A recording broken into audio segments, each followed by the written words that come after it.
General Colin Powell, a major at the time he served in Vietnam, said that he moved his cot every night because he was not only afraid a Viet Cong informant might attempt to kill him at night, but also because of his fear that his own men would kill him in his sleep.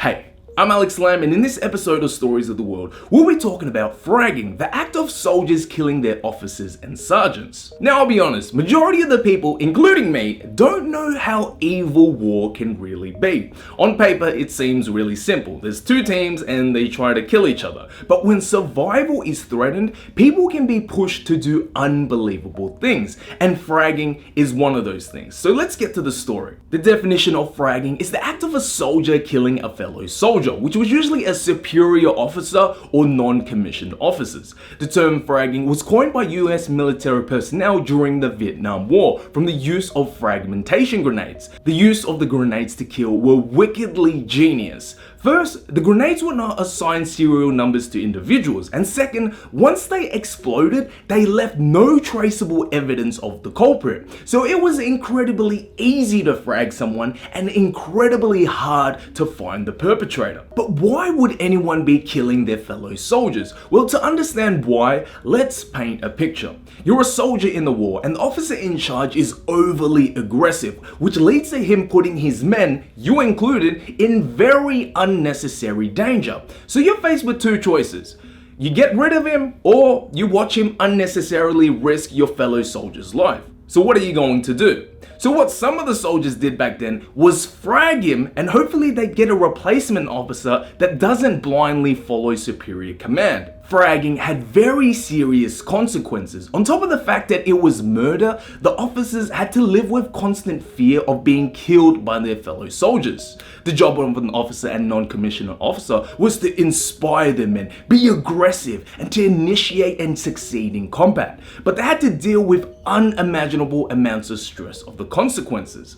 The officers would have to decide to either follow orders from superior command, and if they didn't, they would be punished. And if the orders were putting unreasonable risk to the soldiers, well, his men will be fragging him. So mentally, it would have drove them insane. And it got to the point where these officers just refused to do anything. They were intimidated to the point of being, I quote, useless to the military because he can no longer carry out orders essential to functioning of the army. End quote. Officers who survived fragging attempts would live in constant fear that another fragging attempt would be repeated. If it happened once, it's going to happen again, right? During the Vietnam War, fragging was a very serious problem for the US military. There were thousands of fragging attempts, at least 800 confirmed attempts in the Army and Marines, 86 officers and sergeants were killed, and approximately 700 were injured. And keep in mind, this was only the documented cases. The real number of fraggings will never be known. The Army tried to deal with the problem in 1971. Personal weapons were taken away from everyone except for those on patrol or guard duty, and fragmentation grenades, well, they were taken from everyone.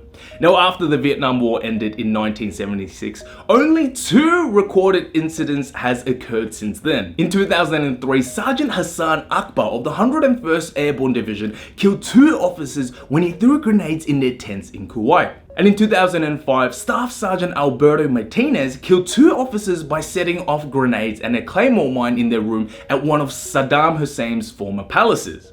Now, with only 2 reported fragging incidents since 1975, it's safe to say that fragging was a problem of the past. I find it absolutely terrifying people could be pushed to do something so insane, especially to your fellow soldiers.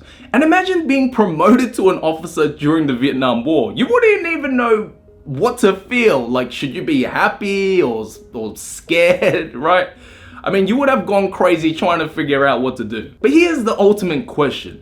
What would you have done in this situation, right? There's an officer that's really aggressive, putting you and your fellow soldiers at unnecessary risk. What would you do? Let me know in the comments below. So that's the story of fragging. If you guys enjoyed this video, hit the like button and subscribe if you want to hear more stories. Also, be sure to check out my previous videos. I'm Alex Lam, and this is Stories of the World. Peace. Cool.